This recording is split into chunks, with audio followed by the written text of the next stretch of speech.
नमो नमः। प्रवाचिका अहंदया जोशी अत्र समेषां स्वागतम्। एषा कथा श्रीमान योगी पुस्तकात उद्धृता अस्ति। दशमभागस्य 63मी कथा एषा। अस्तु तर्हि आरंभं कुर्मः। सूतकात देखील तंग नसेल एवढे तंग वातावरण गडावर पसरले होते। जिकडे तिकडे कुजबूज चालू होती। कोणी मोठ्याने काही बोलत नव्हते।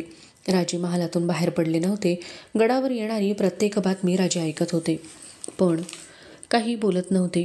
3 दिवसात बसल्या जागी राजांचे रूप पालटले, अश्रू सरले होते, नजर तीच होती, पण तिथले तेज कुठेतरी हरवले होते। त्या कोरड्या नेत्रांना नजर देणे कठीण जात होते। येसाजी आणि शृंगारपूरला संभाजीराजांच्या तैनातीसाठी दिलेला विश्वनाथ हे गडावर येऊन दाखल झाले। सायंकाळच्या वेळी राजे आपल्या महालात बसले होते। शेजारी अनाजी बाळाजी होते। मोरोपंत महालात आले। राजांनी शुष्क आवाजात विचारले, काय मोरोपंत, येसाजी आणि विश्वनाथ आले आहेत? निश्वास सोडून राजे म्हणाले, पाठवा त्यांना। आता काहीही कळलं तरी ऐकायची तयारी आहे। येसाजी विश्वनाथ महालात आले। काही न बोलता दोघे उभे राहिले। पाठोपाठ हंबीरराव आले। राजांनी विश्वनाथला विचारले, विश्वनाथ, काय झालं ते सारं सांगा। विश्वनाथचा शब्द फुटत नव्हता। राजांनी विश्वासाने त्या साधू पुरुषाच्या हाती संभाजीराजांना दिले होते। विश्वनाथचा आवाज घोगरा बनला, महाराज, सांगायला माझ्याजवळ काही नाही। आम्ही परळीला गेलो, पण समर्थ तिथं नव्हते। ते अनुष्ठानासाठी बाहेर पडले होते। संभाजीराजे बेचैन दिसत होते। आपली परळीला जाण्याची आज्ञा जेव्हा शृंगारपुरी आली तेव्हाच युवराज मला म्हणाले, परमेश्वर सारं मनासारखं घडवतो, चला परळीला जाऊ। तेव्हा माझ्या ध्यानी काही आलं नाही।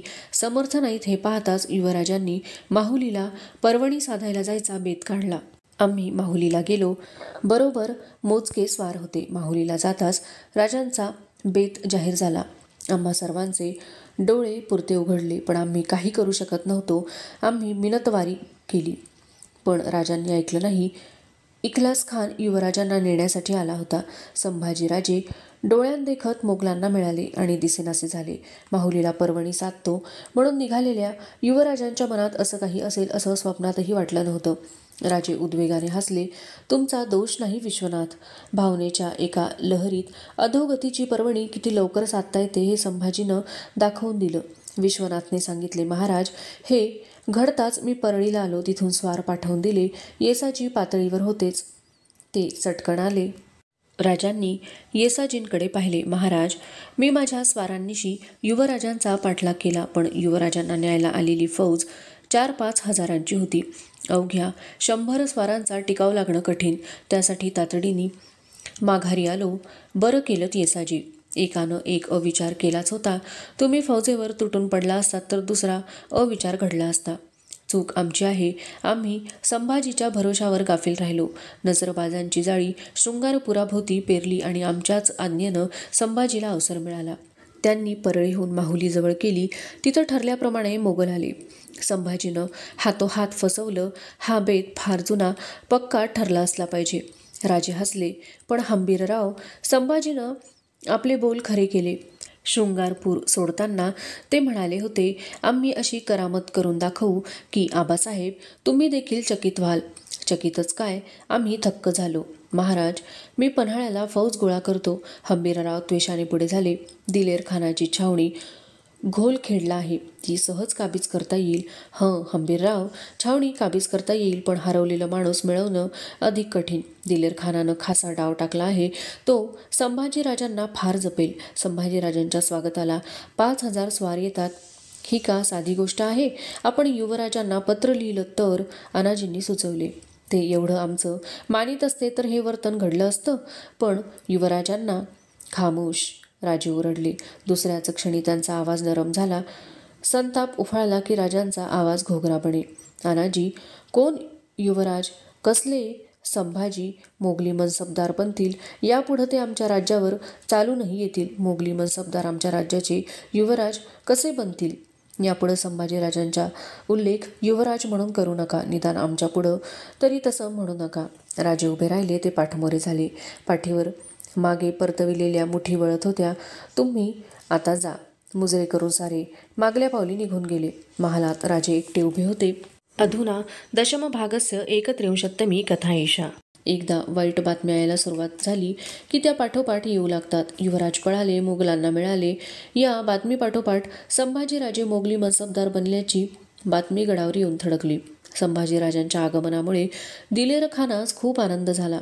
संभाजीराजे इख्लास खानाबरोबर मोठ्या सन्मानाने करकंबलला गेले. युवराजांच्या स्वागतासाठी खुद्द दिलेर खान तेथे आला होता. त्याने मोठ्या प्रेमाने संभाजीराजांचे स्वागत केले. बादशहाकडून आलेली 7,000 संभाजीराजांना बहाल केली.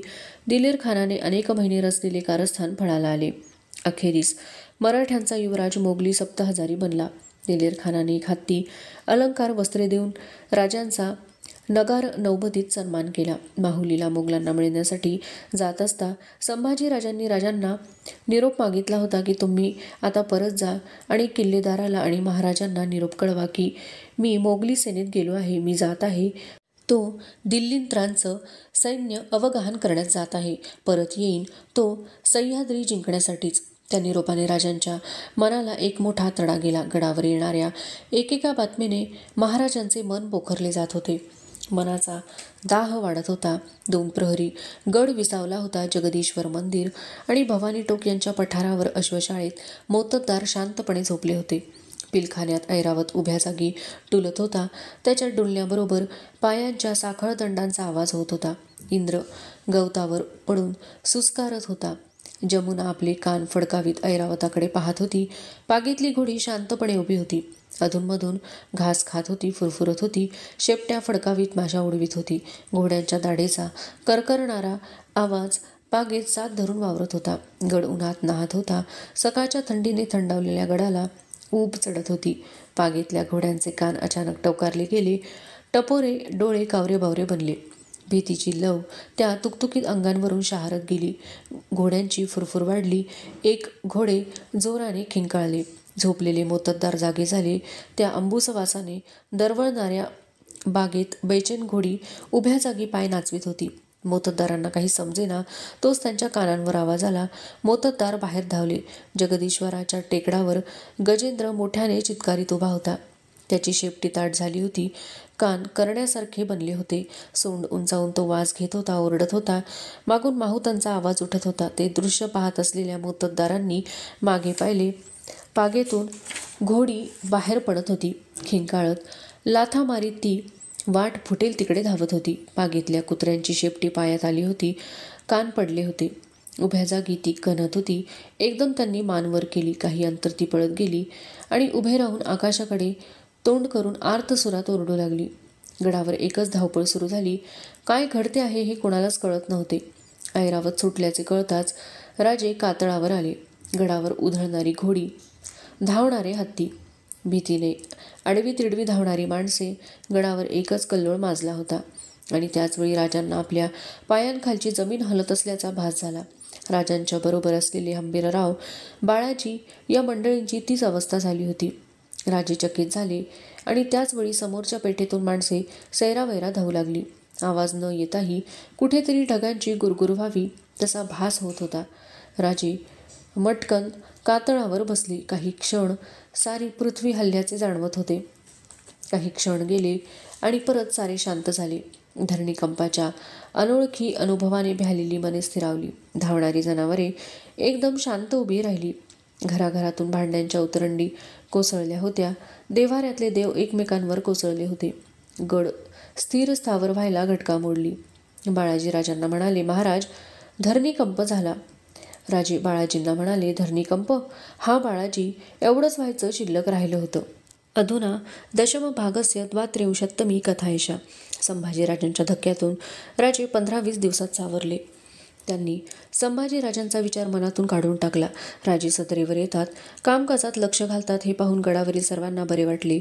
आदिलशाही मुलखातून, मोगली मुलखातून नेहमी बातम्या येत होत्या. त्यांचा विचार करण्यात राजे मग्न झाले होते. एके दिवशी राजे सदरेवर आले आणि त्यांनी आपला बेत सांगितला. ते मोरोपंतांना म्हणाले, मोरोपंत, तुम्ही विजापूर मुलखात स्वारीला जा. दिलेर खान त्या भागात जाण्याआधीच आनंदराव आणि तुम्ही त्या भागात धुमाकूळ घाला. आम्ही आता पन्हाळ्याला जायचं ठरवलं आहे.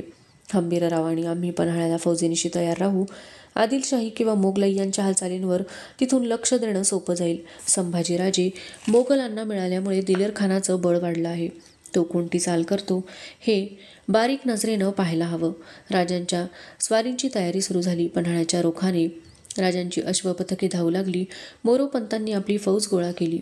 आनंदरावांच्यासह ते विजापूर मुलखाकडे रवाना झाले. गड व गडाची शिबंदी अनाजींच्या नजरेखाली नेमण्यात आली. फडातून साऱ्या गडांना इशारतीचे खलिते रवाना झाले आणि सकाळची कोळी किरणे गडावर फाकली असता एक स्वार गडावर हजर झाला. अनाजींनी ती थैली घेतली. राजांना वर्दी गेली. अनाजी जेव्हा महाली आले तेव्हा राजे बैठकीवर बसले होते. महालात सोयराबाई राजाराम होते. नवीन काय बातमी आली आहे ह्या चिंतेनं राजांच्या कपाळी सूक्ष्म आठी पडली. अनाजींचा प्रफुल्ल चेहरा पाहून त्यांना धीर आला. अनाजी म्हणाले, महाराज, शृंगारपुराहून थैली आली आहे. राजस्नुषा सौभाग्य संपन्न येसूबाई साहेब सुखरूपपणे प्रसूत होऊन कन्यारत्न झाला आहे. काय सांगता म्हणत राजे उठले. त्यांनी पत्र वाचले. राजांच्या चेहऱ्यावर प्रथम आनंद प्रगटला. त्यांनी बोटातली हिऱ्याची अंगठी उतरून अनाजींच्या हाती दिली. देव्हाऱ्याजवळ जाऊन देवाला नमस्कार केला. राजे माघारी वळले तेव्हा सोयराबाई महालाबाहेर जाण्याच्या तयारीत होत्या. राणीसाहेब चाललात? एवढी आनंदाची बातमी आली. देवांना साखर वाटायला हवी, जिलेबी करायला हवी. हो, तेही खरंच. राजे आनंदाने अनाजींना म्हणाले, अनाजी, ज्या स्वारानं ही थैली आणली त्याला वस्त्र मोहरा देऊन नावाजा. नौबत वाजवा, तोफांचे आवाज करा. काळजी मागून समाधान येतं म्हणतात, ते काही खोटं नाही. आज आम्ही समाधान पावलो. आज माँसाहेब हव्या होत्या. दुसऱ्याच क्षणी राजांचे मन खिन्न झाले. खाली पाहत स्वतःशीच पुटपुटल्यासारखे राजे बोलले, माँसाहेब नाहीत तेच बरं. त्या जीवाला हे सहन झालं नसतं. गडाची नौबत वाजली. टकमक बुरुज, भवानी टोक, महादरवाजा या ठिकाणच्या तोफांनी आवाज केले. देवांना साखर वाटली. जिलेबीचा नैवेद्य देवांना दाखवून साऱ्या गडावर जिलेबी वाटण्यात आली.